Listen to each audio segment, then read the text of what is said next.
I worked in China as an international school teacher for 7 years. Let me tell you why you should consider coming here.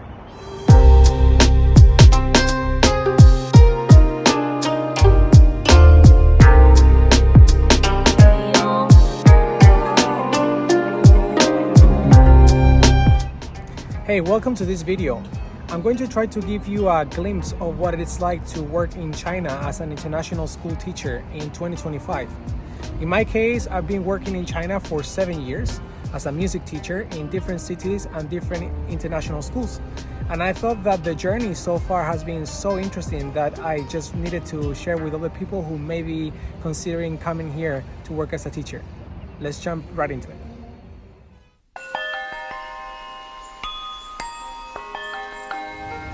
Right, first hot topic. Why China? This question I've probably been asked about 1 million times, both back home in Spain, in Europe, and also in Southeast Asia.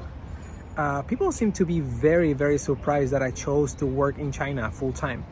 And today I just wanted to put a little bit of reality in this idea, right? Because I think China is being more and more important these days, is coming in the news more and more often. And so the way that it's being portrayed differs greatly from country to country, for sure. But I just want to say to the people that are maybe considering to come here, to not fully believe what you are told from the media. I mean, from personal experience, I've been here for 7 years, and I can confidently say that my professional journey has been a very, very smooth ride. I mean, I've had opportunities to go up the ladder. I started as a teacher, now I'm a head of the department, and my salary has been increasing year by year. I'll talk more about that later in the video. But essentially, I just wanted to say that if you are considering this, don't trust everything you hear in the media. I mean, we had a tough time during COVID, for sure, because the country decided to close its borders. So, coming in and out of the country was not easy. But after that is over and the country is back to open borders, like, I couldn't think of a better place to be than here. Especially considering that many other teachers are looking into the Middle East. And so my thoughts on that are very simple. I've taught in China, I haven't taught in the Middle East, but I know lots of people who are now working in China and have decided to do so after going to the Middle East. They say, in their own words, this is quoting them, they say that kids in China are much better behaved than kids in the Middle East. And that, of course, makes a difference in your day-to-day life as a teacher. I mean, you have a lot of contact hours with students. So I think this alone is already a defining factor, a deciding factor, sorry. So yeah, I think the message is, if you are interested, just give it a try. Don't believe everything that the media is saying. Okay, let's go to the next one.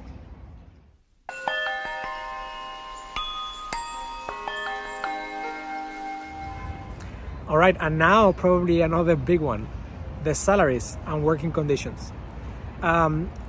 Before I tell you, I will also like to tell you my own situation in terms of my qualifications. So I have a bachelor's degree in music performance. My instrument is a trombone.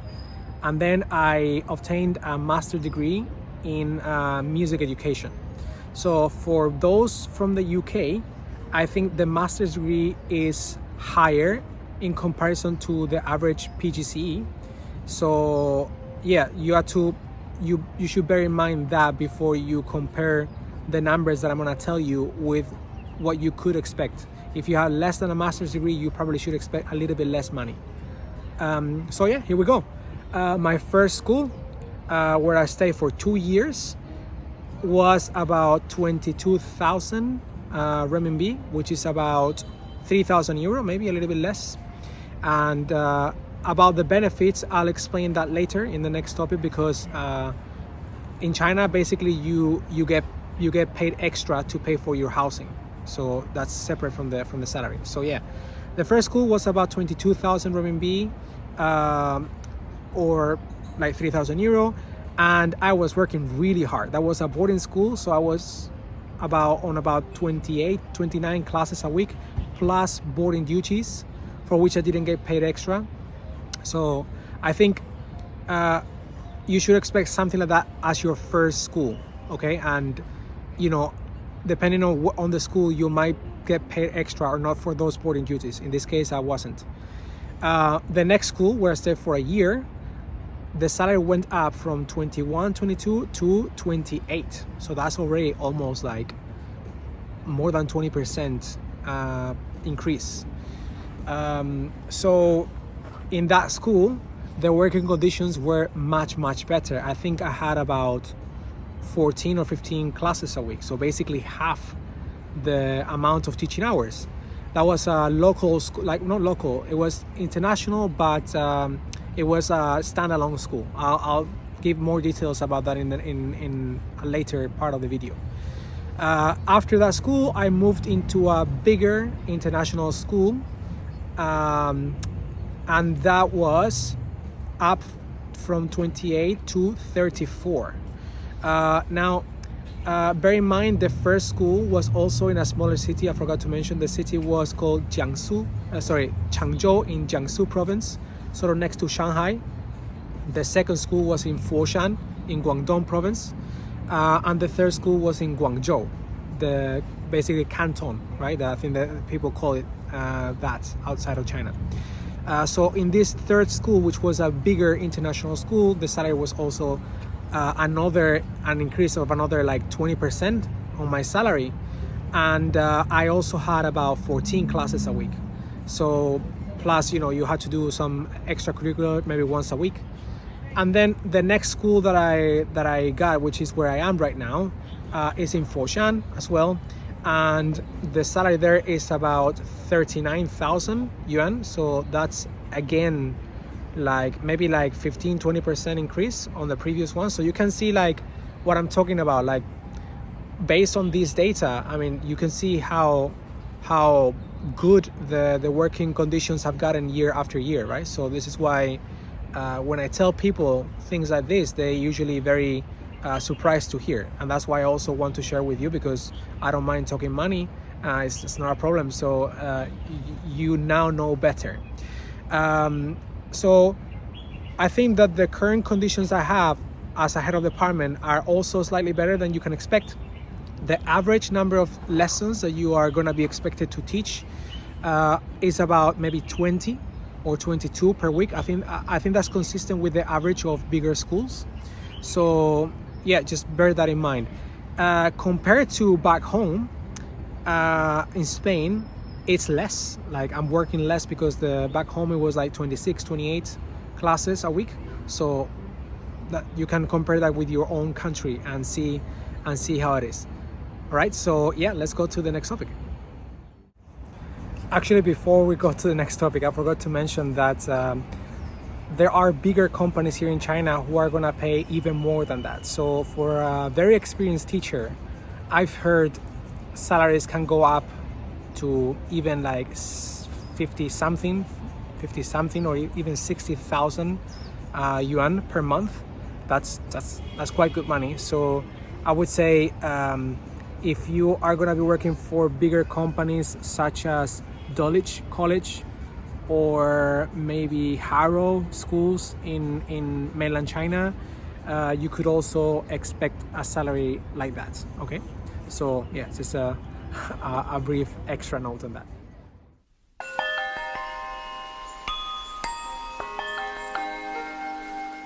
Let's talk about benefits. This is also a big one that usually raises eyebrows every time we discuss these things. So bigger international schools will have stronger packages of benefits, and your benefits will also most likely extend to your spouse or two of your children. That's a common thing. So for instance, if you get money for flights, you get a specific amount for you, the same amount for your spouse, and the same amount for each of your children, right? But yeah, it depends on the school. This one is a big depend. So you can expect, nevertheless, housing to be paid extra from your salary, health insurance, and again, this one is a big difference between bigger companies or standalone schools. Usually standalone schools will only offer local insurance in China, and bigger schools will offer big international health insurance, except for the US. So you can go anywhere in the world and be covered, and that usually is covered for you and your dependents. So that's about housing and healthcare. Now, a little bit of an extra note on housing. Depending on the city where you're working, you can get quite different numbers. So for instance, I'm right now working in Foshan, where I get paid 3,600 renminbi per month extra from my salary, and that fully covers 96 square meter apartment with 3 rooms and basically brand new. However, when I was working in Guangzhou, in the bigger city before, the amount was 9,000. And for 9,000, you get a nice apartment, but maybe not so big. So, I mean, there are lots of jobs in Shanghai, and I know that Shanghai housing is also really expensive. You should expect to pay maybe like 10,000 renminbi per month as well, if you want to have a good standard of life. Now, also bear in mind that bigger cities mean bigger commutes. Right now, where I live is cheap. It's only 5 minutes away from the school. It's big, it's new. So this was one of the main reasons why we chose to go to a smaller city. And I mean, smaller, it's still like millions of people living there, but compared to Guangzhou, it's smaller. And it's not that far from Guangzhou, actually. We can get to where I am right now in the center of Guangzhou in a matter of 35-40 minutes, which is, I guess, like a normal commute in a bigger city like Shanghai or Chongqing or Chengdu. So yeah, we talked about the housing, we talked about the health insurance. Now, another cool thing about working in China is when you first move to China, you also get money to move in. So they paid a one-time off thing to cover your shipment of your personal belongings. That can be about $1,000, and a big one is the flight allowance that you get here. Different schools pay different amounts, but I think you can expect maybe about $1,000 per year, maybe more. And that means basically you can buy any flight ticket that you want. You give them the receipt and they'll just reimburse you until you reach $1,000. This is pretty cool because if you want to go home, you definitely can most likely cover the whole ticket with that amount. But if you decide to stay around here, you can just explore Southeast Asia, which is much cheaper to fly to. I mean, the cheapest I've done is probably like 100 USD for return tickets to Thailand from where I am, right? So that means you can stretch your money if you play your cards well. So that's health insurance, housing allowance, the relocation fee, and the flight allowance you get yearly.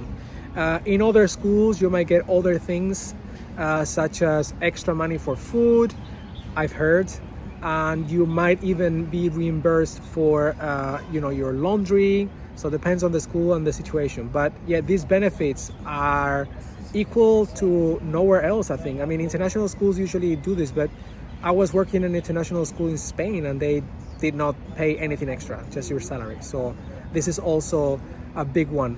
Now in China, depending on your city and depending on how you play it, you can get by with very, very little money, or you can spend everything. It depends on your choices, on where you go to eat, where you go to hang out, if you drink more, if you eat out more.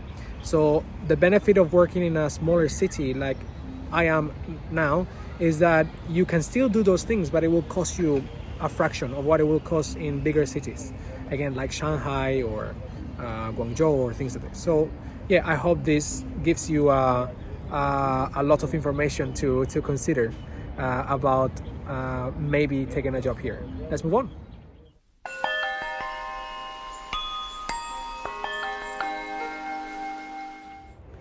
Let's now talk about where in China you might theoretically be working.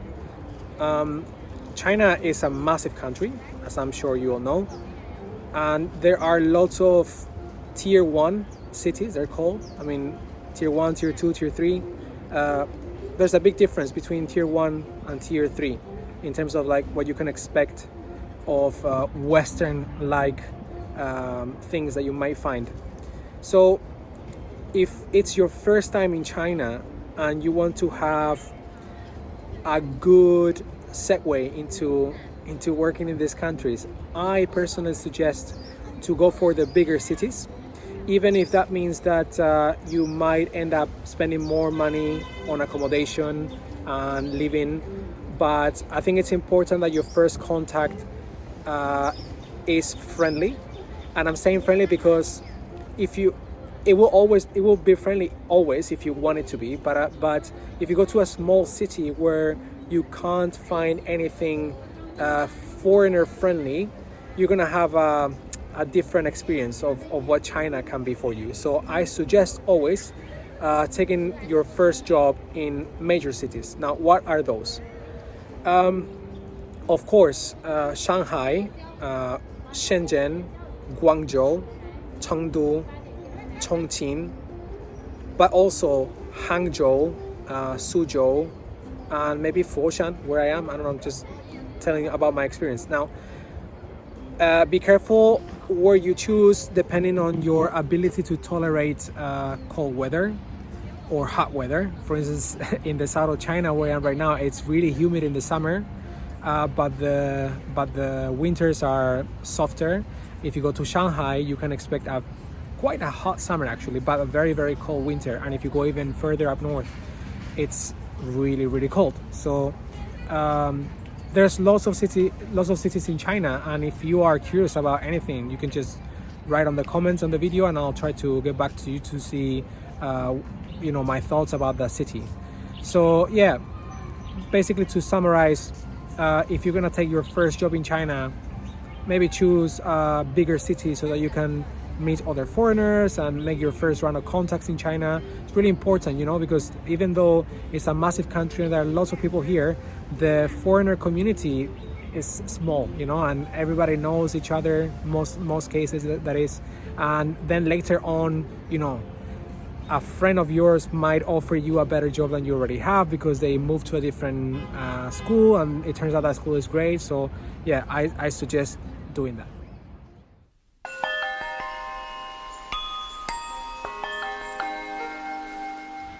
Okay, types of school in China. 7 years ago, when I first moved here, you could choose to work in a fully international school where the students have foreign passports, or bilingual schools which offer international programs but have Chinese students, or training centers, which is where basically like private companies to teach English to Chinese students after school. Now, the last one, disappeared like 3 years ago. It became such a big industry that the government decided that it was getting out of hand, and they basically closed all training centers, which means the options now are fully international schools and bilingual schools. Those are the two main schools to choose from. I feel like fully international schools are not as big a market as the bilingual schools, and the bilingual schools are growing substantially and have done so for the last few years. I think especially after COVID, many foreigners decided to leave this country, and so there are just fewer foreigner kids, and they've realized that if they offer those international programs to Chinese students, there's a big market there too. So now the weird thing is that before, international schools paid a lot more money than other types of school, and now there's so much money in bilingual schools that you might get a higher salary from a bilingual school compared to an international school. And because these schools can be set up privately, there are loads more schools to choose from, which means, with competition comes, better offers and more money and better benefits and things like this. So you need to know that now thinking about a bilingual school is probably a good option. Plus, those bilingual schools have maybe a little bit lower standards of the teachers or the qualifications that you need to be employed. Of course, you will need a bachelor's degree and a teaching qualification, most likely, but the teaching qualification might not be necessary depending on the school. So just be aware that bilingual schools are coming up. Even big companies that only had international schools before are now opening branches of bilingual schools because they're realizing that it's a huge market. So if you are curious about any schools that you've seen and that you are not sure whether they're fully international or bilingual, whatever, just drop a comment and I'll also try to get back to you.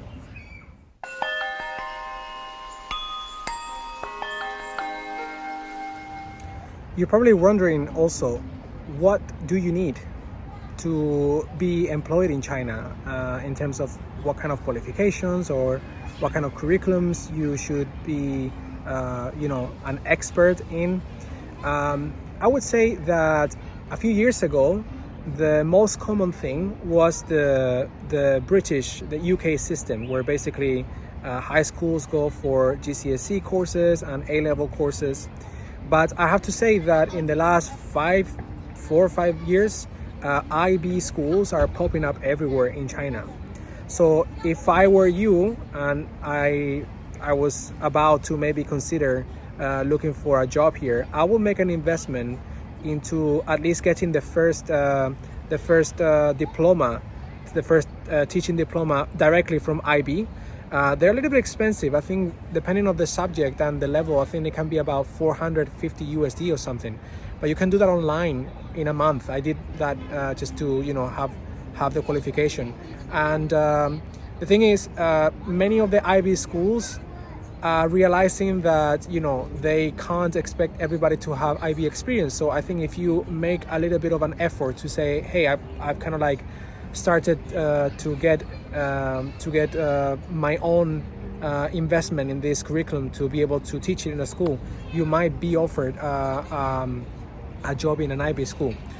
So I think, even though I work in a school that does the UK system with GCSEs and A levels, I think the way of the future is going more on the online with IB curriculum. So check it out. I'll leave a link below where I got my course. I mean, it's their official website, and maybe it's a good choice to get that first entry-level diploma.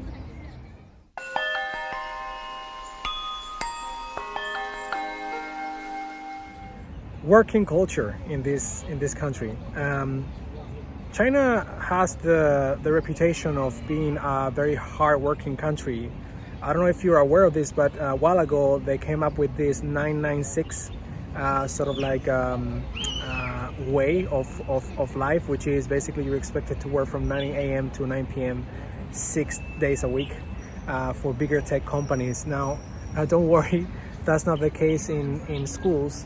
I think you can expect to work Monday to Friday, as usual with other schools. The usual working times can be slightly different from school to school. It's usually maybe like from 8 in the morning to like 4, maybe like 8:30 to 5 or something like that. My current school is 8:30 to 5:30, but there's a almost 2 hour break in the middle of the day for lunch.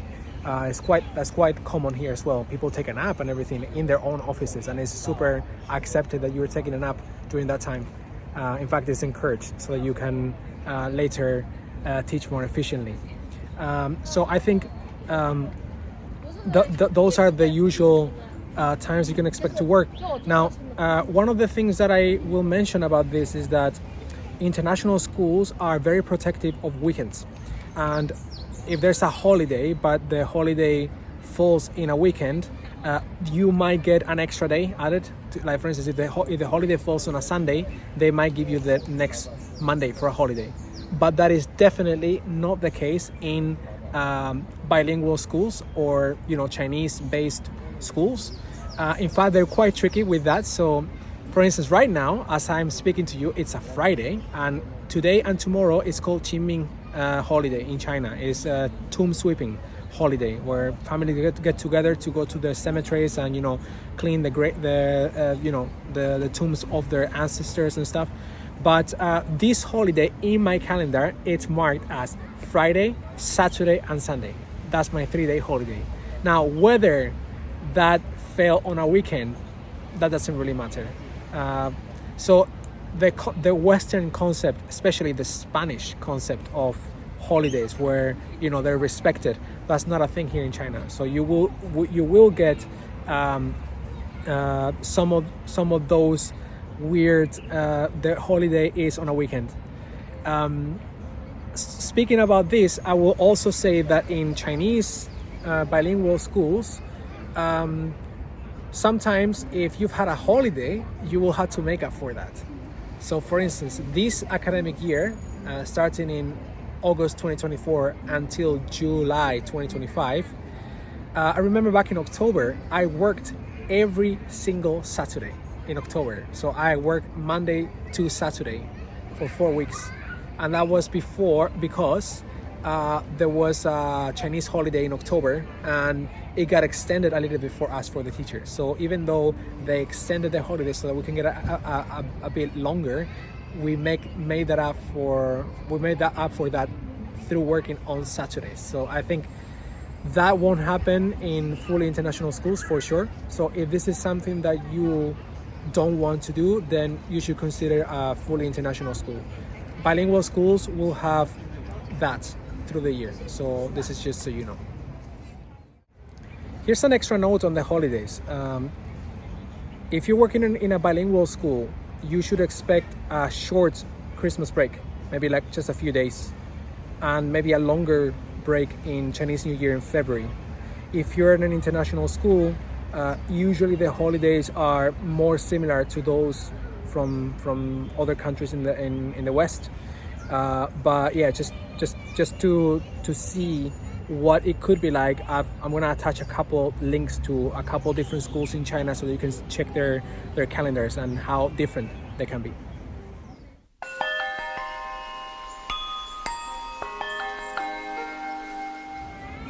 Let's talk visa requirements.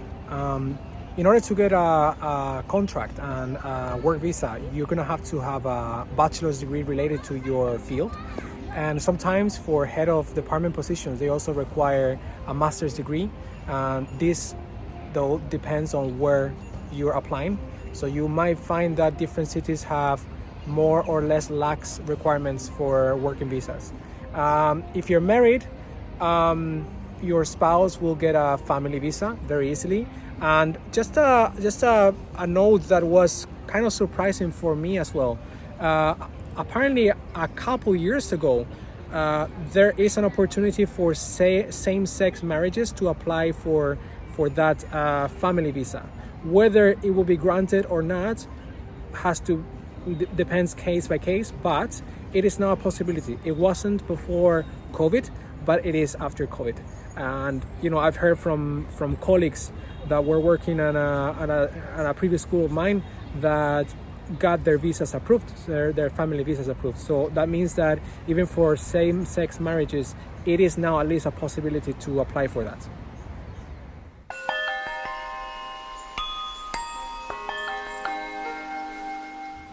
So let's say that you've seen the videos so far. Thank you for staying, and you are now considering to apply for a job in China.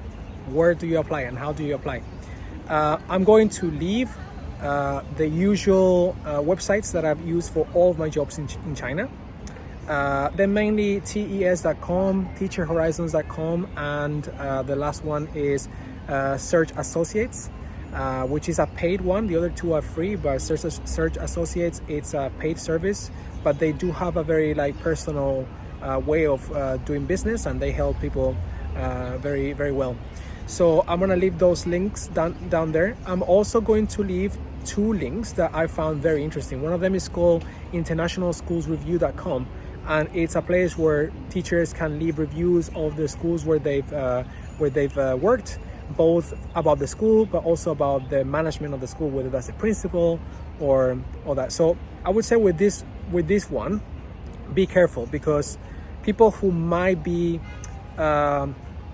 sort of like wanting to do a review at all maybe come from a place where it didn't work out for them, and so that might affect the way that you perceive the school. It's always going to be different case by case, but at least there's a website where people are expressing, and sometimes you can see that there's been a thread of like a lot of people making the same kind of comments, in which case maybe if you have other options, maybe pass on that one.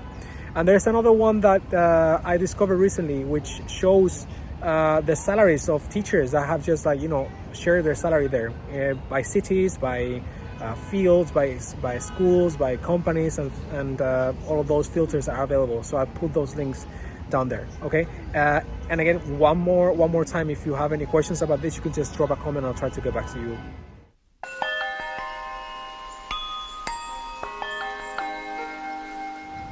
You made it to the end of the video. Congratulations.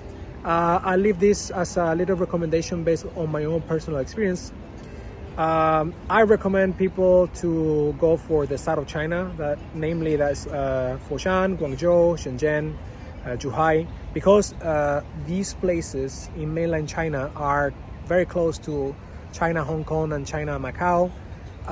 Those 2 places are special administrative regions, and they are set up differently based on being colonies from other countries before, and so sometimes you can take a little break from the like, for instance, because in my case I haven't been brought up with Chinese culture, so after a while, if you need a little break and you want to experience a more Western kind of like lifestyle, you can just go to Hong Kong and even come back on the same day if you don't want to stay overnight. It just takes an hour to go there and back, and another hour back, or the same thing with Macau. So that's my personal recommendation. If you have any questions, drop a comment. I'll try to get back to you, and good luck in your application, and thanks for checking out this video. See you soon.